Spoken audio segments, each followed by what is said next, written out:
What's going on, movie fans? My name is Michael Weir. I love talking about movies, and with the release of Aquaman and The Lost Kingdom last night, I can officially say I have seen all of the wide-release superhero movies that have been released in 2023, and it's time for me to rank them right here in this video from worst to best. Now, just like in other ranked videos, this list probably won't match your list, but I'd love to know what yours is. So if you've got a list of these superhero movies, throw them down in the comment section down below. Let me know how you would rank them. Maybe you've seen all of them, maybe you've seen some of them. I'd still like to know what you think of them, and I'd like to know where we agree or disagree, so let me know in the comment section down below as well. And finally, before getting to the list, guys, if this is the first time you're finding my channel, I'd love for you to subscribe. I've got a ton of content on my channel, whether it's Blu-ray reviews, Blu-ray talk. I've got a ton of Blu-rays back there. I just do all kinds of videos on my Blu-rays. I also do movie reviews, ranked lists like this, and finally, I took a trip to the last blockbuster in existence and did a vlog of that, so you can check that video out as well. With all that said, let's get into ranking the superhero movies of 2023 from worst to best.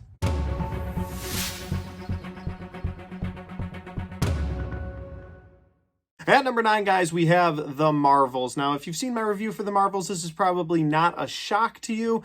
This was by far the least entertaining of all the movies on this list, and I've got two main reasons for making it the last one, and no, neither of them are because Brie Larson is in it. I'm not a Brie Larson hater. I'm not a hater of all things women MCU. Like, I have no problem with that at all. I just want a fun story, and so my two gripes kind of go right into the storyline for this movie. First of all, you've got a storyline that revolves around the three main characters of the movie, Captain Marvel, Miss Marvel, and Monica Rambeau, all of them having their powers entangled with each other when the plot calls for it. And so while the movie states that it's every time they use their powers, just when the plot calls for it, and that's just, it's a gimmick, and it's not really a storyline. And when the MCU has been known for these incredible storylines, and then you get into this movie and you're like, well, that's just a gimmick. That's not really a storyline. So what else are you going to offer me in this movie? And that leads to my second gripe, because the only other thing they offer in this movie is that this is a movie based on repercussions for something that we've never seen. Like, this movie centers around events that we haven't seen. We've got Captain Marvel did some stuff on the Kree planet,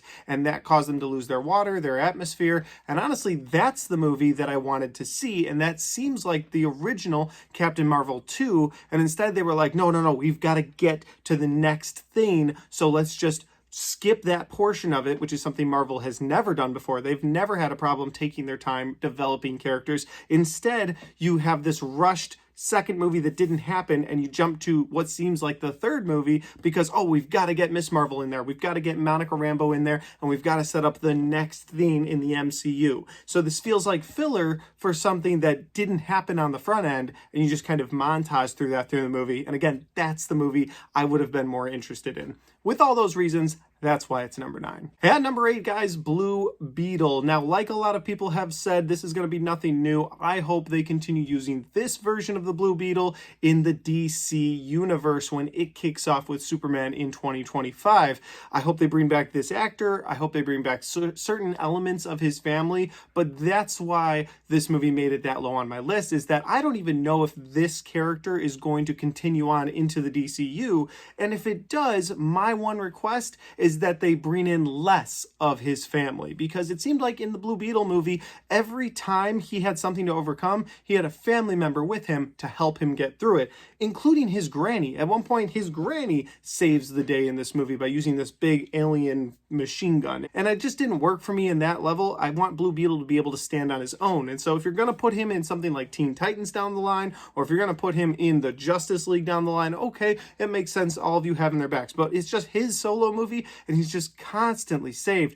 by a different member of his family, and it didn't work for me personally. That's why it's number 8. At number 7, guys, Shazam! Fury of the Gods. This is the second Shazam movie, and if this had come out a year after Shazam came out in 2019, like if it had come out 2020 hadn't been the year that it was, and this movie had released right after that Shazam movie, I think I would have liked this a lot more. But as it stands, with everything that's happened in the DC universe, and then knowing the DC universe is coming to an end, nothing in this movie really sticks. It's just kind of okay. And that's how I feel about a lot of the movies on this list, is that they're just okay, but no movie on this list better represents that than Shazam! Fury of the Gods. It's like, okay, I've seen it once in theaters, and then I saw it once with my kids here at home. I don't own it, have no plans of buying it, putting it on my shelf back there, because it's just, it's fine. It's It's mid-level for the DCEU at best. It's not like egregiously bad, Birds of Prey bad, but it's nowhere near the best of the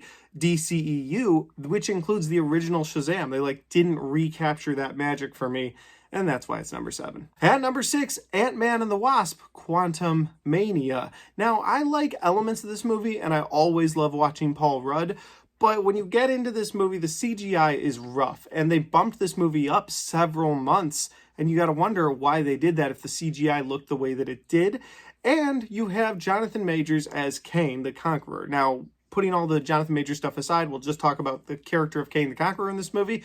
It seems like they set up this big bad, the next Thanos, for the MCU, and before they knew anything that was going on with Jonathan Majors in the legal world, they had Kane the Conqueror defeated by ants. Now, I know it's a movie called Ant-Man, so yeah, there's going to be ants that take on the villain at some point, but he was defeated because ants overpowered him. Think about that. Imagine if there was a movie where it wasn't his movie, but Thanos was the big bad of the movie, and he was defeated by ants. That's what this was like. They're like, Kane's going to be the next one, and ants are going to beat him in his first theatrical outing. And in his first TV show outing, another version of Loki is going to kill him. You see what I mean? Like, that just doesn't work for me. You can't set up this next big bad and then have ants defeat him. That's my biggest issue. Oh, and I hated the floating head. That was terrible. Let's move on. At number 5 is a movie I just saw. It's the reason we're able to do this list. And I would say from here on out, these are all movies that I would rewatch in the future, and I'd have a good time rewatching them. And that is, of course, Aquaman and the Lost Kingdom. Should have been called Aquaman and the One Room of the Lost Kingdom, because they don't really explore the Lost Kingdom, but that's fine.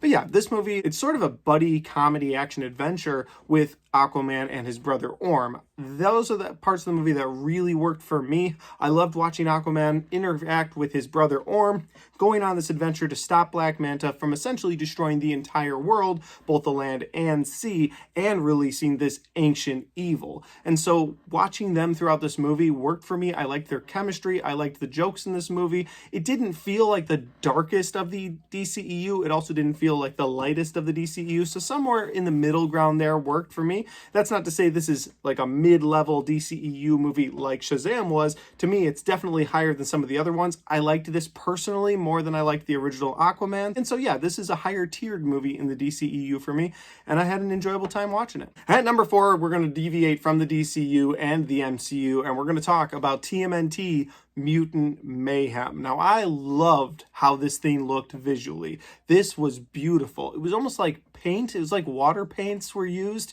to show the animation in this movie, and that really, really worked for me. And I loved the storyline for the most part. The issues I have with this movie, the reason why it's like not in the top 3 for me, is the turtles seem a little too young. They seem like preteens, and if you're watching a movie called Teenage Mutant Ninja Turtles, they should feel like teenagers. They definitely had some good humor, some good teenage humor, but they definitely felt younger. And I really, really dislike how they went to just being out in the open at the very end of the movie, where these turtles actually were going to high school with other high school kids, and other high school kids were just immediately accepting them. These big mutant turtles, they're just like, nah, come to our school, it's cool. To me, they need to get away from that aspect into the next movie.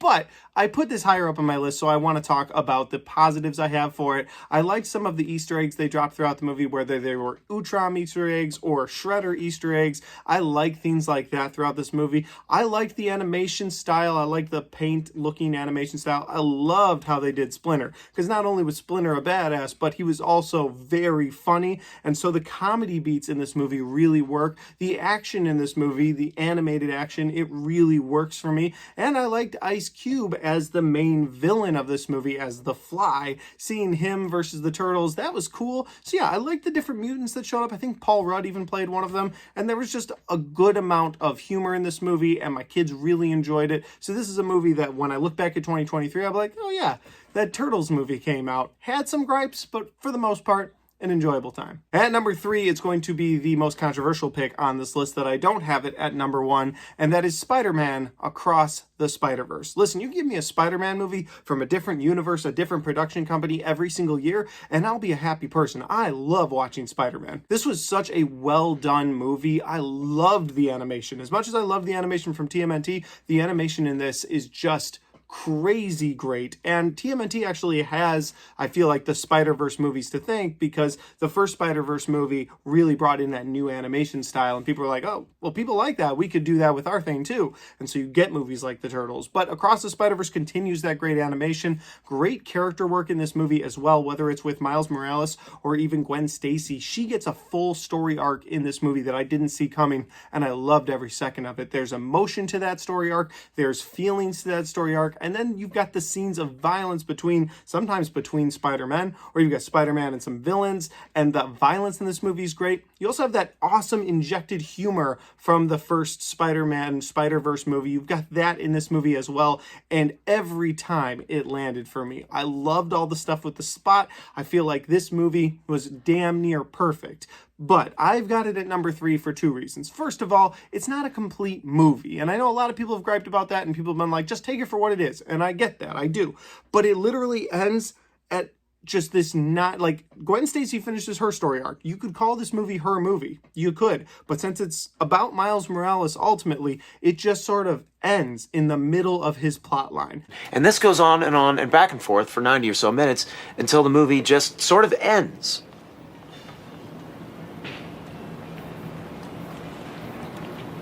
And that didn't work for me. I wish there was more to it, or less of it in some cases. If you just saw Spider-Man leave that Spider-Verse headquarters and you were like, okay, now we're going to see where he goes from here. But because they kept going with it and kept going with it, and then they show you what I don't want to spoil at the end, and then they just cut it off. And you were like, that feels very incomplete, and I don't know why you chose to end it there. So I'm hoping they send the next one home whenever we get that. I know with the animation process, it takes a while as is. Then we have the strikes and the writer strikes and everything going on with that. So the next movie could be 2 years out for all we know. I do look forward to whenever we get the next Spider-Verse movie. This movie was great. But my other big issue I had with this movie, and I just want to say this, say it out loud, I don't care what kind of a movie it is. It could be a hard R movie. It could be a PG movie. I don't care.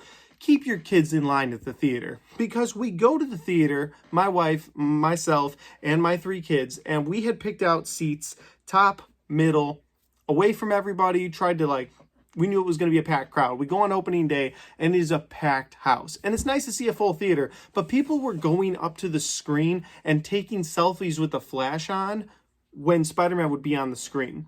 And it was the, by far, rowdiest crowd I have been a part of all year. People would just get up at different times in the movie, which I get it. Some people got to go use the bathroom, no problem. But people would get up and they'd leave the theater, and the door to the theater would slam shut. And so it was like every couple of minutes, somebody would get up and that door to the theater would just be slamming shut. And I couldn't tell if people were doing it on purpose or if it was just the door to the theater. But it was between the door, the people taking selfies, and then I had a family of people that knew each other, something going on. You had a group of people that knew each other that bought seats on either end of my family, and throughout the entire movie kept walking in front of us to give popcorn to each other, give drinks to each other, get somebody to go to the bathroom, and just kept walking in front of us for the entire movie. So the experience of this movie was extremely tainted for me.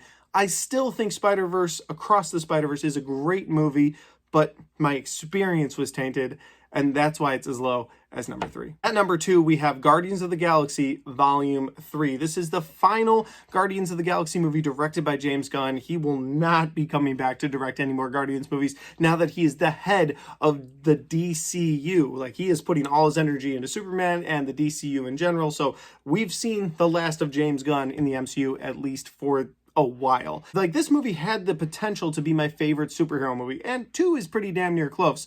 However, they didn't do it for me in this movie. Like, I enjoyed the Guardians level humor. I love the James Gunn style writing. I have no problems with the characters in this movie. But when you come down to the third and final Guardians of the Galaxy Volume 3, directed by James Gunn, you kind of want to see, or at least I did, I wanted to see one or more of the heroes die. And based on the trailers, it really looked like we were going to get that. I remember going to this movie with several people, and we were talking in the parking lot before the movie, like, okay, so who do you think is going to die? Who do you think is going to die? And maybe that's putting expectations before the actual movie, but the trailer really set it up like someone was going to die. There's a moment in this movie where I was like, oh, okay, so it's Drax. And then it wasn't Drax. And then another part of the movie, I was like, oh, well, it's going to be Rocket. Oh, no, it's not Rocket. Okay. Oh, it's going to be Star-Lord. Oh, no, it's not Star-Lord. And then the movie ultimately didn't commit to actually killing any of the Guardians. And I understand that the Guardians of the Galaxy are all fan favorites. People love them, but just taking that chance, taking that risk with the Guardians would have been a bigger deal to me because they've sort of run their course through the MCU. It would have been cool to see one of them or multiple of them perish in this final fight together. But instead, we didn't get that, and they have basically disbanded the Guardians and sent them all off to different spaces of the universe. And I don't know, it didn't end the way I wanted it to, but maybe that's me putting expectations above everything else. But I did put this at number 2 because, again, the comedy is great, the writing is great. I enjoy the villain of this movie, I enjoy the heroes of this movie, and overall I had an enjoyable time with the people I went to go see this with. All right, guys, we made it to the final movie that we're going to talk about here on our list of superhero movies from 2023. The best superhero movie of 2023, in my personal opinion, and that would be The Flash. There's something about this movie that emotionally connected with me on so many levels, whether it was between Barry and Barry's mom, whether it was between Barry and Batman, or Batman just coming back from sort of cleaning up Gotham City, getting old, and hanging up the cape, to the end where he looks at Barry and Barry says to him, I can bring you back. And Batman says, you already did. Oh, you already did. What a great line, delivered perfectly by Michael Keaton. Seeing Michael Keaton back as Batman was incredible. And I saw this movie twice in theaters. Saw it once with my wife, and I saw it once with my brother. My wife, she enjoys movies with me. She really enjoyed this movie. The emotional beats really worked for her. My brother, I don't know so much the emotional beats worked for him, but the Batman aspect of this, because Michael Keaton was his Batman. He's a little bit older than me. He loves that version of Batman. And so getting to see Michael Keaton back was just so great for him. And I got to live both of those experiences, like both sides of the spectrum. Like I love both of those aspects, but I got to love like the extreme of both of those with the two people I went and saw this movie with at different times. And I wouldn't have wanted it any other way. The Flash is my number 1 superhero movie of 2023. And I'd love to know your list like we talked about, guys. So if you've got a list of superhero movies that you saw this year, throw those in the comment section down below and we can talk about them. Don't forget, I'll be dropping more lists over the next week. So again, subscribe to my channel if you want to watch more ranked lists. I'll be talking about the best of the year, the worst of the year, the most surprising, the most disappointing. I'll even have a horror list in there for you guys that I'm really looking forward to sharing with you. So keep on the lookout for those videos. Thanks for watching this video, and if you liked it, don't forget to hit that like button because it helps the video, it helps the channel, and it helps me right here. Thanks for watching. I'll see you next time.